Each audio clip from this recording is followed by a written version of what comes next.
The lower rad hose, this is the one I used, 8418. It's a Napa part. It fits perfect. But I will tell you something that you probably won't believe.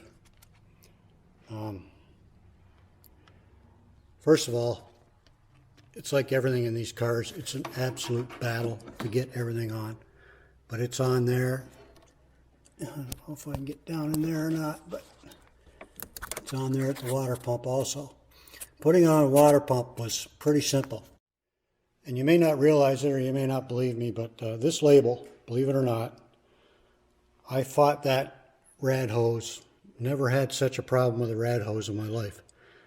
Could not get that on. It's a bugger to get that one on anyway, on the rad. But that label was wrapped around the end of that hose so tight that that hose couldn't spread.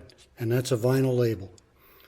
And it finally occurred to me, and I pulled the vinyl label off, and I still had to fight it a bit, but it went on with boiling water.